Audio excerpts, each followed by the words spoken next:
if you haven't already, go and run and grab a Binka Bite.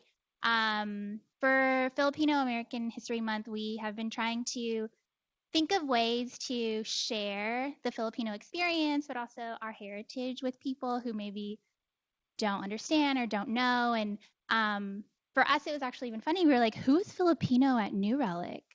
Like, can we find them? Can we find those people? Can we talk to them? Can we be friends? Can we eat lumpia together? Um, but it's great to even find some great faces who want to share their experience with you all as well. A little bit of history. The month is fairly new in recognition. In 1988, they officially kind of deemed October as Filipino-American History Month. And the reason for that is I guess kind of up in the air, but one reason that we did find is that it's the birth month of Larry Itliong, who is a lesser known leader of the United Farm Workers. Um, Everyone knows Cesar Chavez. It's on every street. There's many schools. There's many things that we know about him, but he wasn't the only one there, and he wasn't alone. So there were some great people who kind of helped make that happen and make a movement happen. And the Filipinos were there, which is awesome. Um, and a little bit of other history is that the first Filipinos actually landed in Morro Bay here in 1587 along the galleon trade between Manila and Acapulco. I didn't know that until like 2 weeks ago. um, and we all kind of have different stories on how maybe our families have gotten here and how they've started to thrive here. So to learn a little bit more, I'd love to introduce or know a little bit more about the ladies up here and who they are and what they do here, and also a little bit more about their experience. Cool. Thank you. So I'm Danielle Dungo. I've been at New Relic for a little over 3 years now. I am in GTMSO, so go-to-market sales and operations on the core services team. And I actually was born in the Philippines. My family immigrated here when I was 8 years old. I'm Virginette Akasha. I'm with the marketing team. I've been with New Relic for a little over 3 years now. My story is very similar to Danielle's. I immigrated here from the Philippines when I was 6. So,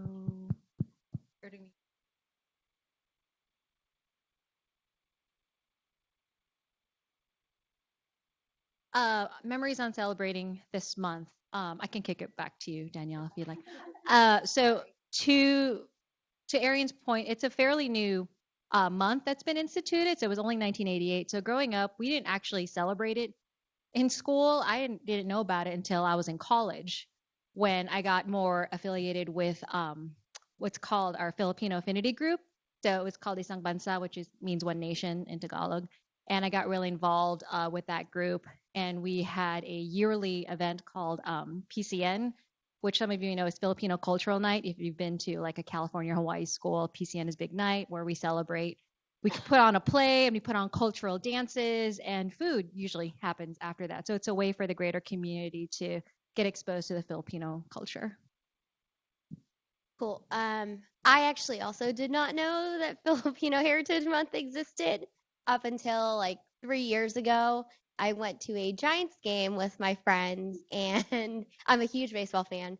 So they had Manny Pacquiao, and I also didn't know this, but he threw the opening pitch, and he's a fairly well-known Filipino boxer, if people didn't know that.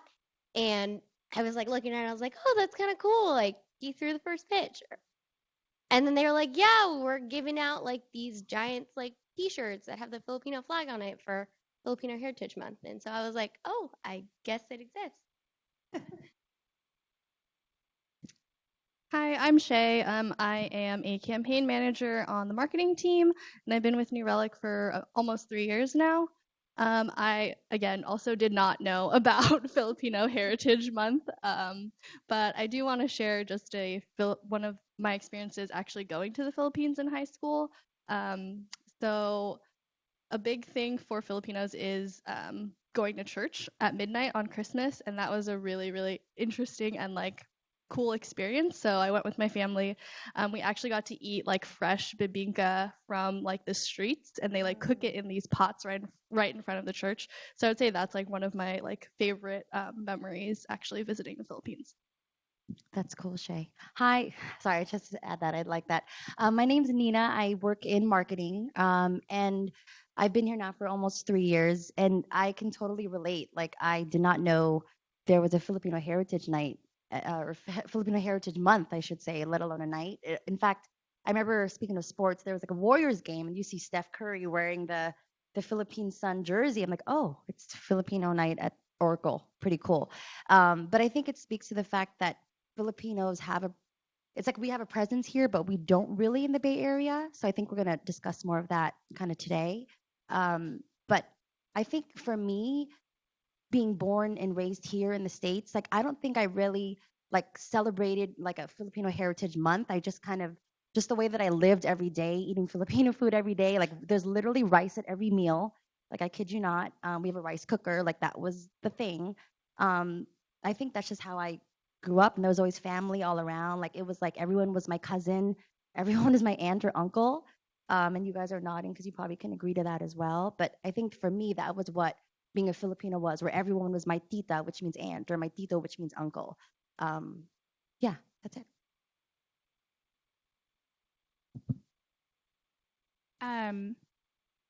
Yeah, maybe it's like halfway. I guess to that point too, I have a unique experience as a Filipino and Mexican background.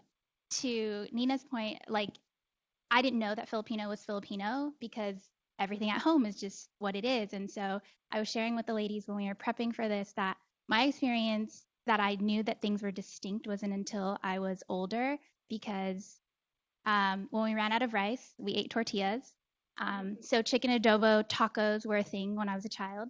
And having like things mixed up that way was regular for me. And it wasn't until later when kids were like, that's weird. And I was like, oh, okay.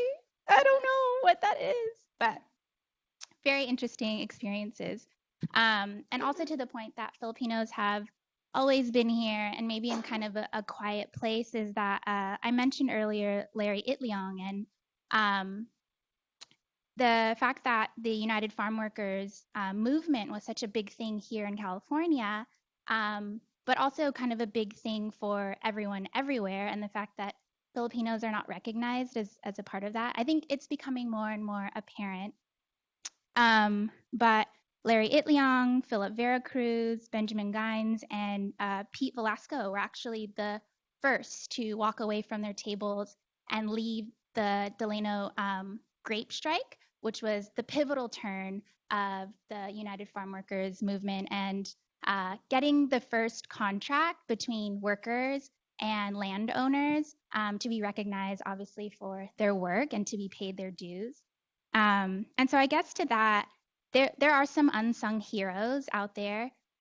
Maybe for you guys, what are some of your quiet, or who are some of your heroes that are Filipino or maybe not Filipino that you admire that maybe are a little bit unsung as well?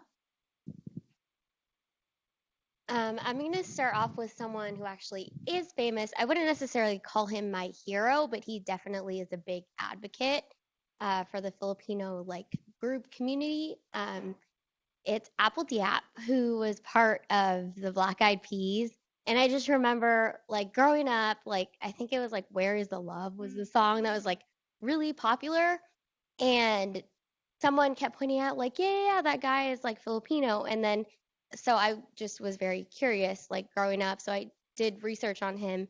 And like he's always such a positive person and he's always so proud to be Filipino, but he's never like extra vocal about it. He just kind of is like, I'm doing my thing. I'm just trying to represent like my culture as best as I can. And I really admire that. I think that's cool. I love Aptiap, by the way. For me, I have to go a little bit closer to home, and it might be cheesy, but heroes and unsung. in that vein would be my parents. Like I think any Filipino-American experience, immigrant experience, especially speaks to the sacrifice of how my parents had to come here. So I'm an immigrant. I came here when I was 6 going on 7. So, but that didn't start until my father was petitioned by my grandmother who was already here. And then my father was here in America and then got married to my mom. And then they spent like 6, 7 years apart because that's how long the visa process takes. It's a lot quicker now. So my earliest memories of, I don't really remember my dad growing up. He only came home like twice a year. And then finally we were a family together and just, I remember my parents just hustling. I mean, we weren't rich, but we weren't poor. We were in that sweet spot, I guess. And I just remember my dad and mom like slinging lechon. So if you guys don't know, lechon is like our big roasted pig. Like we actually had a business in my house. We had like 10, 15 ovens, and Christmas we'd have like 50, 60 lechon going out the door. I wouldn't see my dad till like midnight. And yeah, right. But to this day, I can't eat it. I've seen too much. It's I hear it's the best lechon in, and like I've met like friends down the line like, wait, he's your dad? Like that's the lechon dude. And I'm like, glad you know my dad. I'm here, it's the best, but I can't, I've seen too much. But and I also remember my mom like slinging jewelry in the back of her car. Like she met a jeweler who had a brick and mortar and was like, I need to make money to send my kids to expensive Catholic school. So she did that. So just every sort of sense of the hustle and survival mode, which is very, very clear to me. And you had to work. You had to work to make sure that, that we had a good life. So that's always been ingrained in me. And to that, like, I think that for me, they're the ultimate heroes. I'm going to say my unsung hero is probably my great grandma. So growing up, I had no idea about the story I'm going to tell you guys, but she had taken care of all of the grandkids in our family, and I'm actually the oldest of all of the grandkids, so I'm the first generation here. And when I was doing a family tree project, I don't know, elementary school, middle school, whenever that was, I learned that she had hid in a cave for the time that the Bataan Death March was happening. So that was shortly right after the Japanese had bombed Pearl Harbor, and they had like invaded the Philippines and made them walk like 65 miles on the Bataan Peninsula. And so she had hid her siblings in a cave and taken care of them. And so if it wasn't for her, we actually wouldn't be here. So I think that's pretty awesome. So mine, well, I have two. Can I have two? So, so mine would be, because hearing your story, Virginia, about your parents, that kind of relates to similarly to my parents. Like they came here in 1970. It's so crazy because they came here. You would not, for those of you that know San Francisco in and out, like I'm like, oh my God, to think that where they settled? They settled in it's the most trendiest, hippest place now, but back in 1970, like no. They ended up pretty much on Gough, like in the heart of like Hayes Valley. Like back in the day, there was no artisanal chocolates. There was no $6 coffee. It was like, I don't even know what was back there. But like they came here, and my brother was, me and my brother are 9 years apart. So they came here. My brother was only 3 months old. So they left him back in the Philippines. They came here to start a life. They didn't see him for 3 years just so they can like just kind of figure things out. So to me, I'm like, oh my God, that's so crazy to think that you paved the way for me. So that's kind of, they're like my heroes. My other one, which is a little lighter and funner, is Lea Salonga, just because I love her. I loved to sing when I was, and I still like to sing now. Who's Lea Salonga? Lea Salonga, thank you for that. Lea Salonga, if you guys know that Disney movie, Mulan, but Aladdin, A Whole New World, like she's the voice of Princess Jasmine. But if any of you guys like musical theater or musical, she was the one that did Miss Saigon, that kind of put her on the map.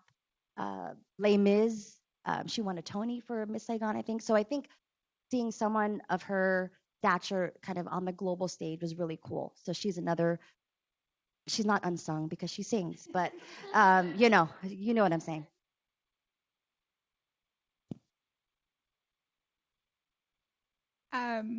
Yeah, I totally get that. Like she's been on so many things. Like Lea Song has been involved in so many things that maybe we've just passed over and like glazed over. Like, oh, she is Filipino, or like, oh my God, she's in that too, and this and that.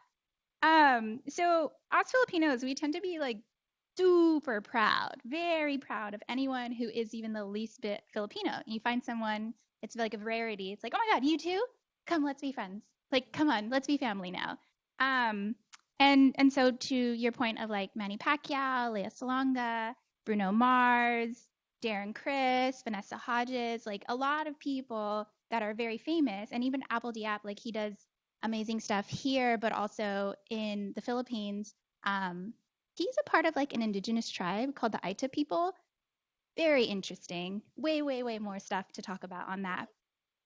They're like the original Filipinos. They are dark skin, coarse hair, um, very incredible people. They even have their own alphabet. It's very interesting. But that's like a whole. I could go down a rabbit hole.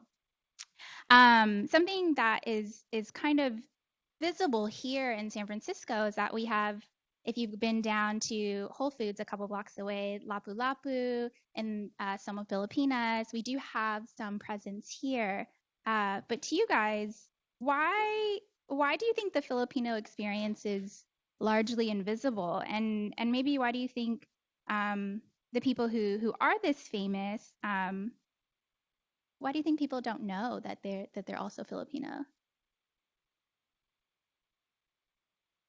Oh, I mean, if we even take it back in terms of like a history lesson, the fact that the Philippines was colonized for, over 300 years by Spain, and I think it was the war in 1898, the Spanish-American War, that then the Spanish lost, and then Americans took over, and then the Philippines were under American rule for until almost the 1950s. So I think, and correct me if I'm wrong, but I think kind of having that psyche of just being that colonized state, um, perhaps you're always having to assimilate, and you're always having to just, and maybe in everyday just kind of then just know how to blend in, and maybe it's a good thing, but some may argue that it's also a bad thing as well, because you don't really have your kind of real identity. So, and I think that's something that I think we're trying to work on, which is why that we're probably even here today having this discussion, saying that we're here, we're proud, this is who we are.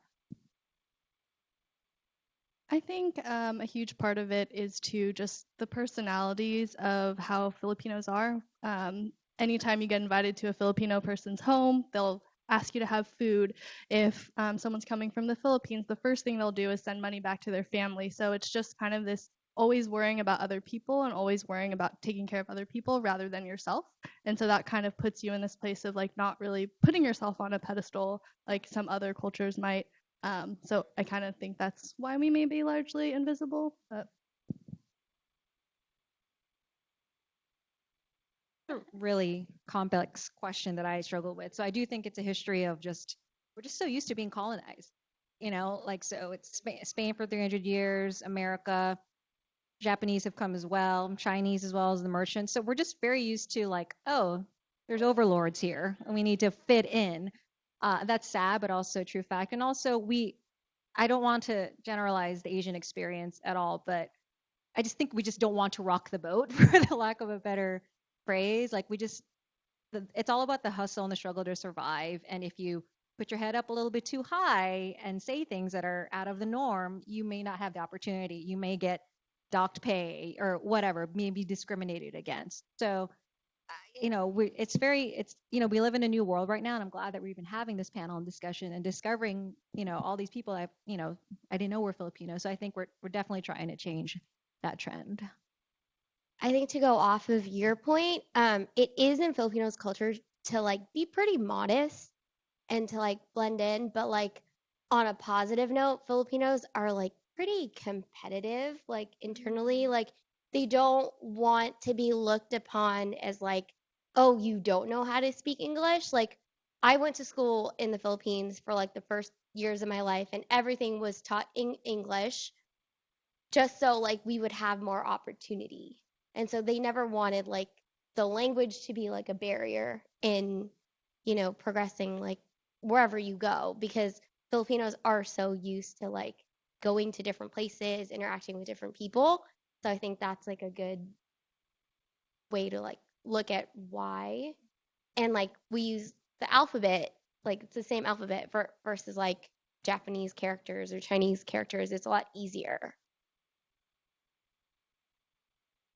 Yeah, I think if anyone joined us last week when Gina and Desi came, something she said that was actually kind of powerful was when she was saying like, when I was starting myself, trying to be an entrepreneur, looking for other panais, there were so many people that had been doing so much great work, but they just didn't fly the flag. They didn't fly the Filipino flag. It was like, I just want to be great at what I do, regardless of what my culture is. And I thought that was so interesting because I was like, yes, I hear you. I feel you on that.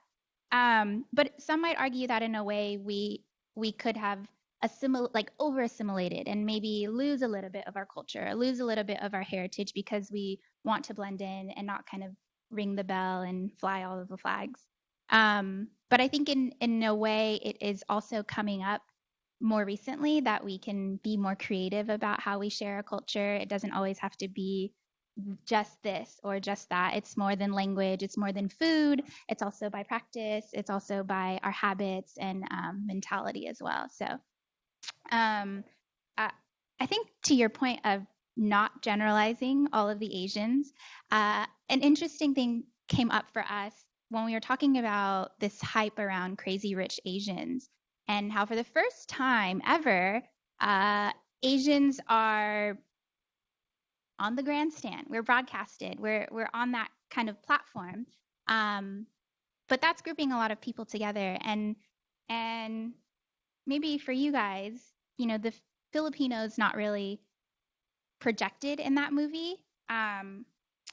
How do you feel about that movie and maybe others like it? And do you think it speaks to your experience?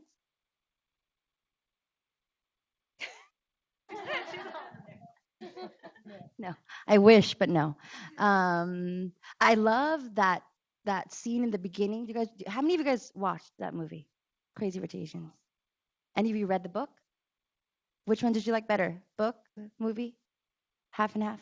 Well, I really like that one scene where they showed them in the night food, the street food, and I was just like kind of salivating, like, oh my God, I want to be there, I want to go there, because that is the one scene though that did resonate with me, the food part, because I feel like in the Philippines, there is a lot of night markets. Some can be kind of sketchy, but you just kind of roll with it and just hopefully you feel good the next morning, kind of thing. That's kind of the whole experience, but I don't, yeah, I don't think it really resonated with me other than that. And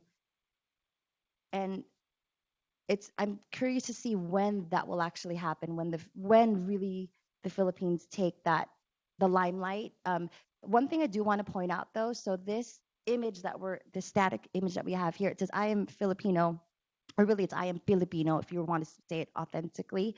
But it's actually the cover of this cookbook that's coming out. This girl is in fact she was just featured on the New York Times. I just want to give her a shout out because it's pretty cool. It's coming out later this month. And I erased it, I cropped it out, but basically it says I am Filipino and this is how I cook. She owns 2 restaurants. She's a restaurateur in New York. But I think I feel like we're getting an emergence. Like I feel like momentum is building. But if you were to see this, I'm pretty sure you might see this soon. Like the New York Times just plugged this as like one of the top cookbooks coming out this fall. But yeah, I just wanted to give a shout out for that. I think it was pretty cool to watch a movie that was all casted with Asian Americans. But I think, again, it didn't really fully resonate with me. I have to agree with Nina. Like, the food part was probably one of the most exciting parts. But even when I had visited the Philippines in high school, like, a lot of my parents' families lived in really poor areas. And so it just didn't resonate with, like, the rich lifestyle that they lived in the movie. Same. It's nice to see Asians on the screen, absolutely. But I think that when a movie like this, it's still a landmark. We haven't seen an all Asian cast since 20 years ago with Joy Luck Club. Like I think there's a tendency for the population to be myopic and be like, that's the Asian experience. It's like it's really unfair. It's like that box of like when we get our surveys, it's like, are you Asian or a Pacific Islander? Well, I'm kind of both. I don't really know what to pick. So it's that sort of weird duality. But for me, the food stand was great, and for me, the Tiger Mom, too much of my psyche, but the Tiger Mom biz was really hitting home with me, and also the mahjong scene because it's mahjong tiles and and chattering in the background is something very, very close to my heart. It's like almost every weekend. So I did like the movie. I think the most thing that I could relate to was probably um that food scene and just how the main character in it, she was obviously like Asian American, and she was kind of like, this is who I am, like I'm proud of who I am. So that's probably what I relate to the most. The thing that I thought was pretty funny was how they were so like adamant on like the mom not liking the girl because she was Asian American.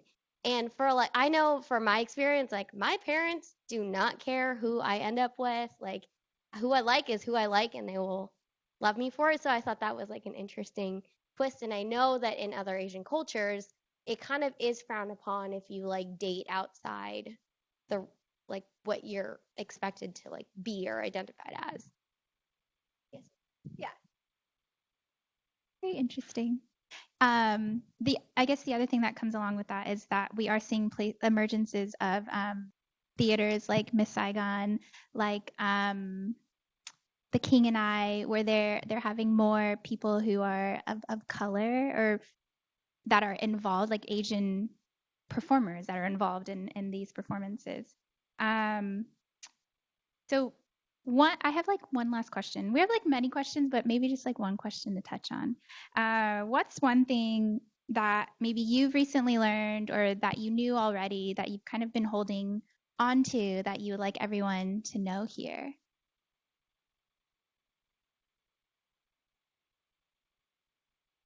we're going out of order.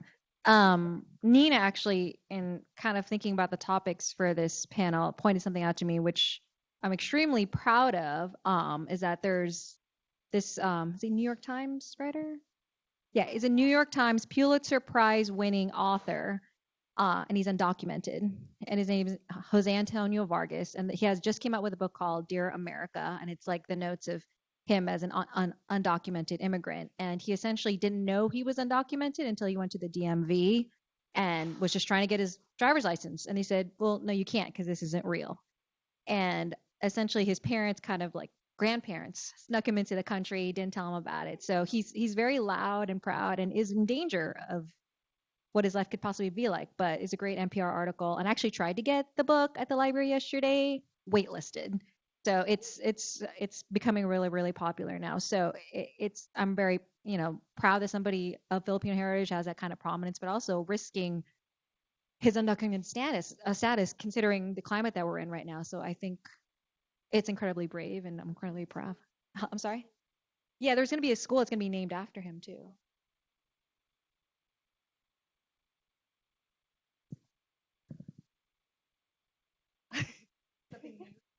I would say I had no idea that Filipinos are the second largest group in the United States, and that we were the first on the United States soil. So I thought that was really interesting to just really be part of this community, because I think sometimes you forget like who is Filipino and like that you have that connection and that community. So it's just really cool to know that the Filipino community is pretty big in the United States.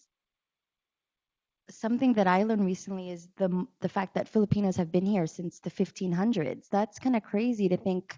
And where is Morro Bay? Wow. So when I learned that fact, I was like, that is just 1500s. That's yeah, long. 30 years before Plymouth Rock. That's pretty kind of mind blowing to think of it in those terms. But one thing I do in terms of like you were saying, Arian, about like what you want to impart or what you want don't be afraid of Filipino food. It's so good. I know sometimes there's a lot of stews and maybe no, just try it. Just try it. It's so, and don't be afraid of the fish paste because literally it will change your life. Hashtag bagaong all the way. Okay.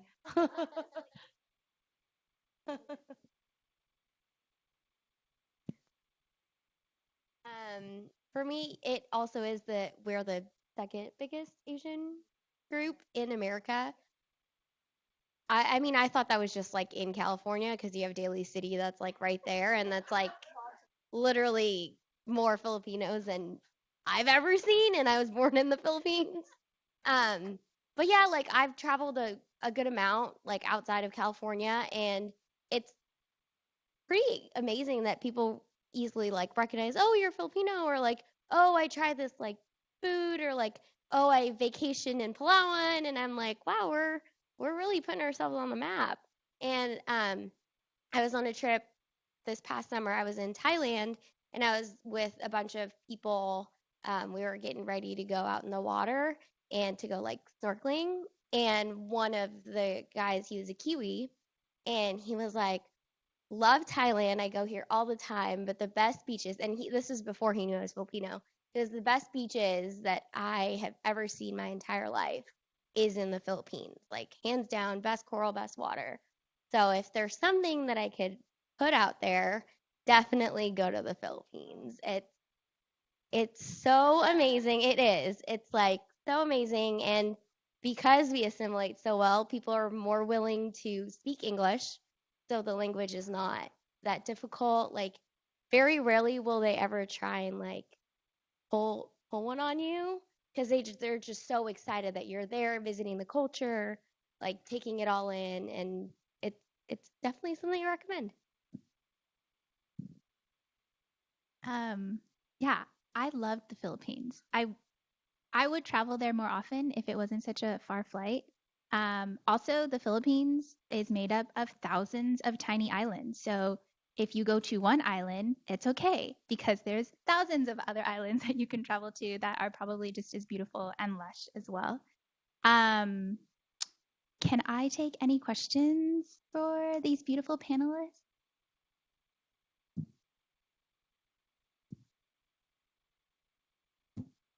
Hi guys, great panel, 10 out of 10.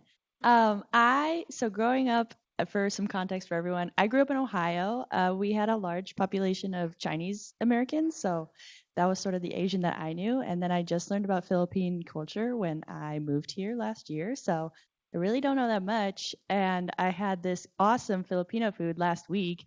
What sort of is your favorite go-to Filipino food? Do you have restaurant recommendations? What should I be looking for? I'm trying to branch out. Thank you. Good question, Nat. For me, yeah, I have to let that one marinate. But there's this dish I can make it, and I can. It's really good. It's called kare kare, which is basically like take on curry. It has like beef and eggplant, but it's peanut based. But then you put this condiment, which is like this fish paste on the side, and you put it over like this, hot steaming jasmine rice, and you make a pot of that. And like when I make it at home, it has to be on a Sunday because it takes a long time to make the beef kind of fall off the bone and everything. But it'll last me for like, I don't know, 4 days or something. But it's so good. Kare-kare. Kare kare. Look it up with bagaong. It's so good. You can even just say, "Can I have the curry car?" And they'll know what you're asking for. It's really care. It's really good. Yes. Kare is my favorite too, so I'll give another one. You probably heard of lumpia and like have seen like the fried version. There's also a fresh lumpia version, which I actually like a lot better. It's kind of like a crepe, and it's like wrapped with all the stuff that's in the fried one, and then it has this like little sweet gravy sauce on it, and you just kind of like chop it up and eat it. I would say that's my second favorite. And then dessert wise, try the halo halo, which is like just a bunch of different things. It's basically mix. It has like flan on it, ice cream, shaved ice, evaporated milk, beans, jelly, all these different things. Recommend. This is really hard. This is like Sophie's choice. Like I can't think of one. But just to change it up, my favorite would have to be sinigang. So it's you can make it. Oh, I took your. So it can be made with any protein. I like it with fish. My mom makes a really good version, and it's just basically like a stew. But the thing that makes it so special is that it's like a very sour soup. So if you're from like Korea, or I think that's Yeah, it's tamarind based. There's a citrus element to it. It can be tamarind. It can be there's are other souring agents. It depends on which region you're from, but it may not be for everybody. But that sourness against like in a soup is something really unexpected, and it's really comforting. And it's just this is a zing in your mouth. I'm sorry for taking yours. Okay. I have a bunch of others. So I wouldn't actually say I have a favorite food, but I have a favorite way of eating food. And it's traditionally you do it like when you're close to a beach, and it's called like a boodle fight. Have you guys heard of that? Yeah. So it's basically you get like a long table and you put down like banana leaves, like fresh banana leaves, and you put like yeah, like it's another way to call it is like kamayan, which is like to eat with your hands, and it's just like fresh barbecue, like fish, pork. There's like salted eggs on there, fresh mango, tomatoes, and you all are like just gathered around this table, and you all have like your little section of the table, and you're just like eating like with your hands, with your family, and like it's just so good. And like I always request it for my birthday, like with my family. So we have like we take everything off of like our fancy dining table, and we just have like food piled on there, and it's a fun time, and it's like a good bonding experience too while eating. It's also a really good way to kind of like showcase what you have caught in the day if you Oh do yeah. fish. So like all kinds of squid and shrimp and all of your sizes of fish. Really cool. Did I have another question? Hello. Um, thanks. I can stand for a second. So I think the the purpose of us doing these panels is to understand that we all come from different places. That being a person of color is much more nuanced and multidimensional than just being like Asian or Filipino. Yet there are still, I'm sure you guys get a lot of comments around Asian stereotypes in general, I bet.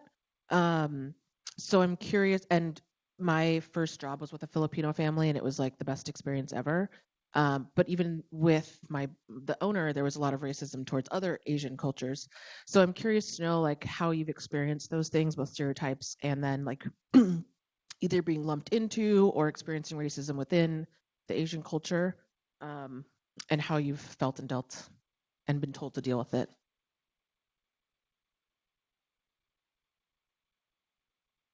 I'll tackle that one of two ways. So within the culture, I think it's probably I think also prominent in Black culture is that the darker ones they don't get so much love. My mom would always say, get out of the sun, you're gonna get too dark. And in the Philippines, the connotation is that if you're too dark, it means you're poor because it looks as if you've been working in the fields, and so skin lightening, all these skin creams are like such a big deal and whatnot. So In the Philippines, like you are like prime. yeah, you're rich. You're rich AF. Yeah. People, like everybody wants to be you. And then if you're like dark, they're like, ooh.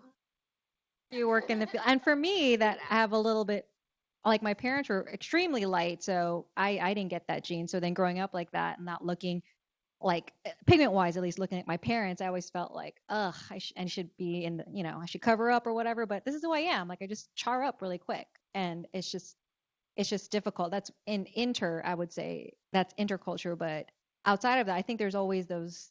Sometimes they get these microaggressions, like, well, you're Asian, you should know that comment, and it's like, well, do I? Just because whatever, it could be like whatever, Chinese New Year. It's like, well, you're Asian, you should know. I'm like, well, I really don't.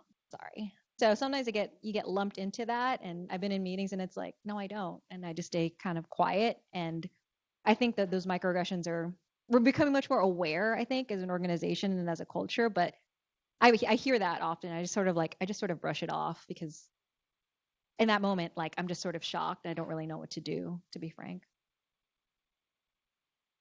Going off on that, I actually, whenever that does happen to me and like I don't personally identify it, I like try my best to call it out that it's like, no, actually, I don't eat with chopsticks.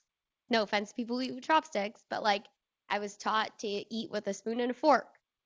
Um, it, politely like calling them out on it to just show like we're pretty different. Like it's hard to categorize us into like one thing. So that's one of the ways that if people like kind of group me in, I just politely call it out.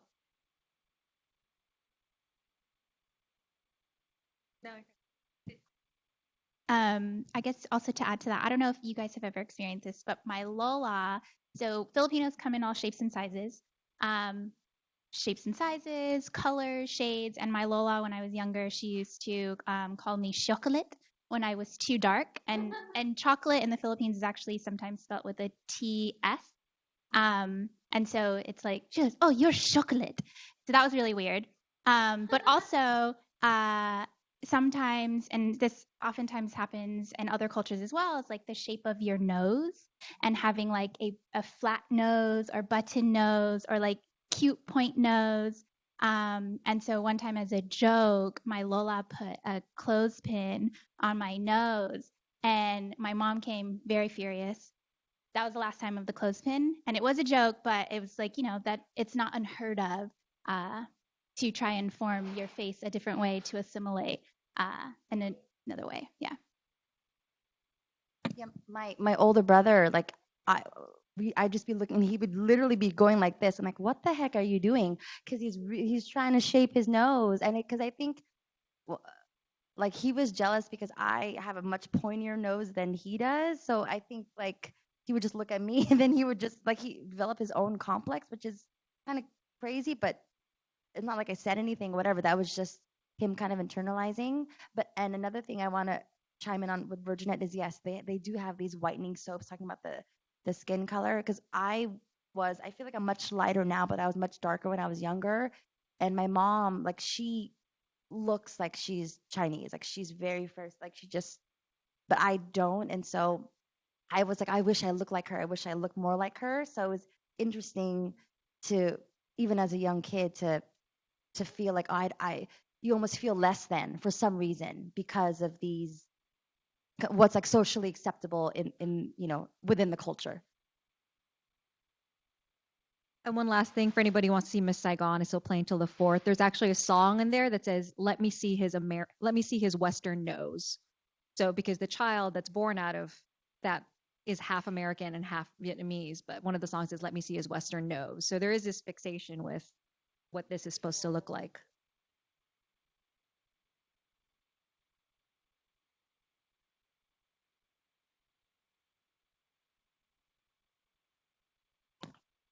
Hi guys. I don't know if you touched on this. I missed a little bit at the beginning. Um, but I grew up Venezuelan American, and I've realized this in talking to a lot of people from many different countries because we're such a melting pot of a nation. I've felt my own kind of identity crisis with being Venezuelan and being American.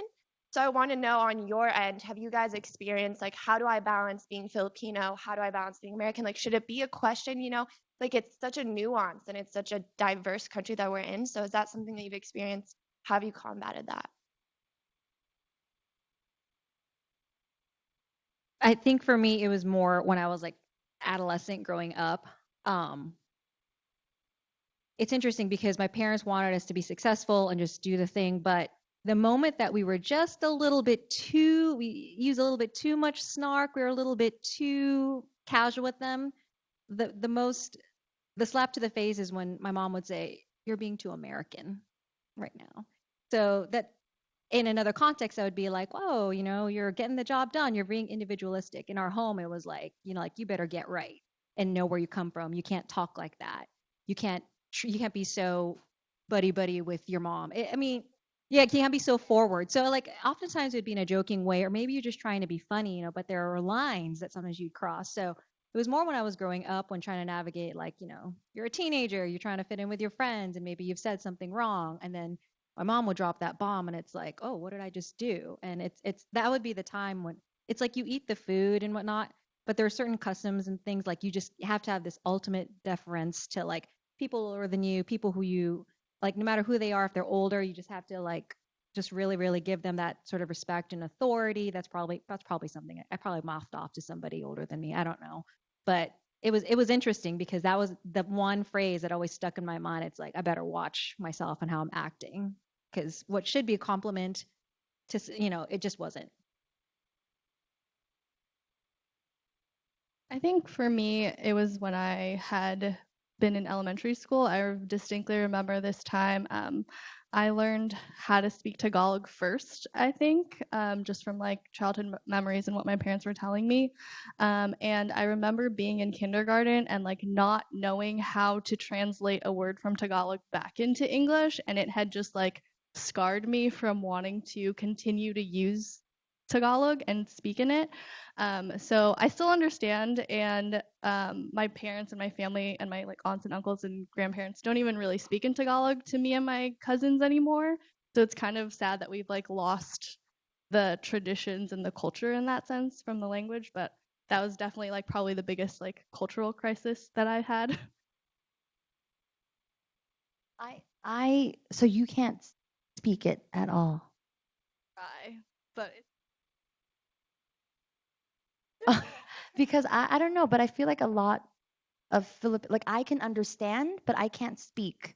And I don't know why. I feel like it's kind of a sad like I feel like there's a lot of Filipino American. I don't want to speak on everyone's behalf, but I know that like amongst my circle, a lot of us can understand fluently. Like we know if someone's talking smack about us in Tagalog, we'll turn around and be like, "You don't know I'm Filipino," but we, but we just can't speak it. And so I think sometimes that's something that when I talk about balancing being a Filipino American, that's one thing that I'm like I want to make sure that I do. It's always been my New Year's resolution every year kind of thing. And I have a 10-year-old son, so I'm like, I don't want him in that way to grow up like me where I mean, yeah, he eats all the Filipino food and he, spends time with all our family and stuff, but it's really important for me and him to really learn that our native language.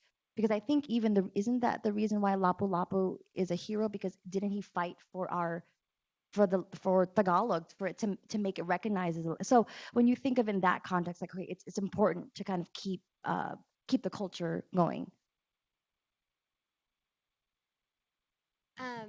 One experience for me probably is whenever I go back home to the Philippines. I have a lot of cousins, a lot of younger cousins, and it's pretty taboo to have a tattoo there. And I have a couple, so we'll go on like family vacations and they'll see me and I have like a couple tattoos, a belly button piercing and all that. And they're like, "Oh my God, you're so American." And I'm like, "No, like I just really like it." So I thought that was kind of funny that is even like a thing. And then like when I come back here, I always find myself like making a distinction of like, no, I'm actually Filipino. Don't just group me as Asian. So I always tend to like, no, like try and like explain more of like the Filipino culture as like I go along. Like this is actually like we're different. Like And for everybody, like the Philippines doesn't like tattoos because it's associated with you've been in prison. So it's kind of the stigma around that. So my mom hates my tattoos, but it's just what they've grown up with. Any other questions? Oh. Hi. Long time, first time.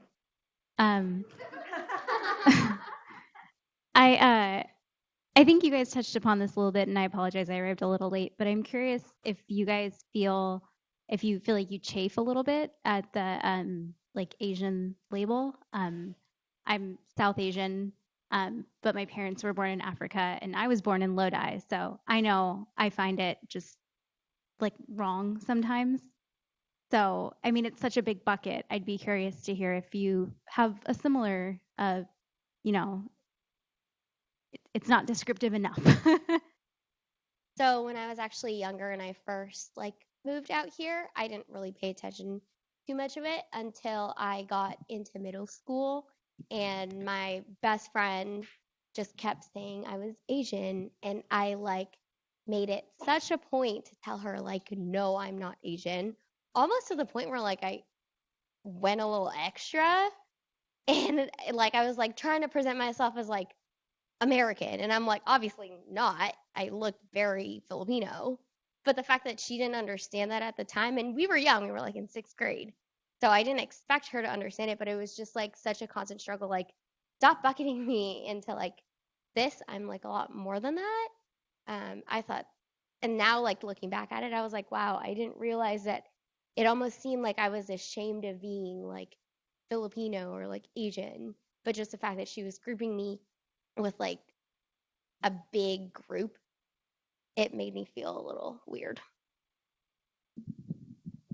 Yeah, I touched on this earlier. Like it's not all encompassing enough, not fair, especially when like other cultures like Chinese and Japanese cultures have their own languages and like at least that Pan-Asian experience is a little more different. I read somewhere that Filipinos actually affiliate more with Blacks and with Americans and Latinx people. And I think that has a lot to do with the fact that we've been colonized from by the Spanish. And I think that I don't know, there's just like an energy and an affinity with those people because, well, English also is a commonality between us. So I think it's interesting that such different geographies are not the things, right, that define us.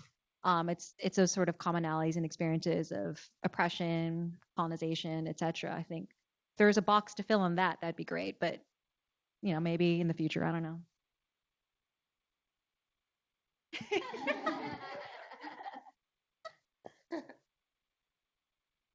Anybody else?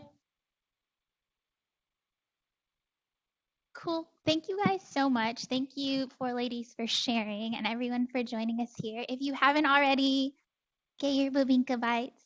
Thanks, guys. Oh, okay. Thank you, guys. Please stick around. It's an afternoon of woke. So we got Mandy Bynum here to talk through how to talk through the political discourse in this time with Jerry K. Phillips coming up shortly. Thanks, y'all.